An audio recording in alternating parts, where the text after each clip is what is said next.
Karnataka government is doing what it can to try and halt the spread of this pandemic, to bring it under control. Karnataka, of course, having the first death officially related to the coronavirus in Kalaburgi. Joining us, Senior Minister Suresh Kumar, the government not taking this lightly at all. Lots of decisions taken actually at this meeting. Today we had two levels of meeting.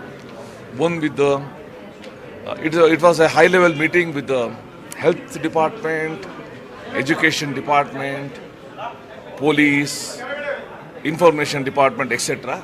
So we have taken certain decisions.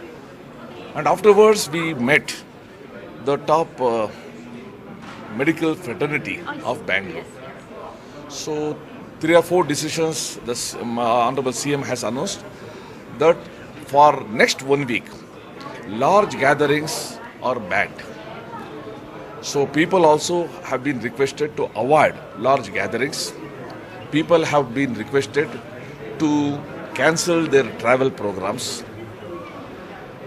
Government has taken a decision to close down malls, nightclubs, pubs, swimming pools, and any other tournaments, sports tournaments, seminars, workshops, etc.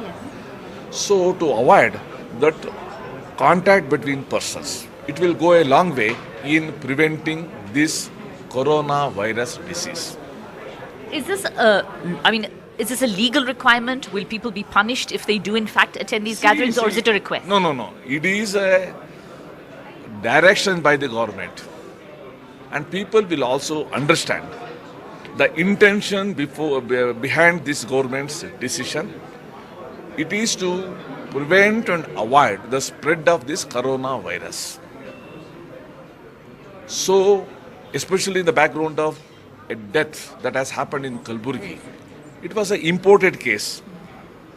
So even though it was an imported case, we are taking it very seriously, and we are screening all those people who were in contact with the deceased person.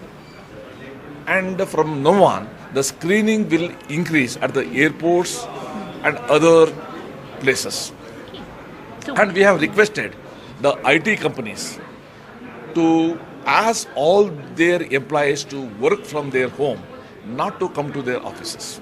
Will action be taken against people who do conduct marriages or who do actually have celebrations or concerts? See, I don't think that any action will be required. People will definitely understand both the intention and the need for obeying the government's decision.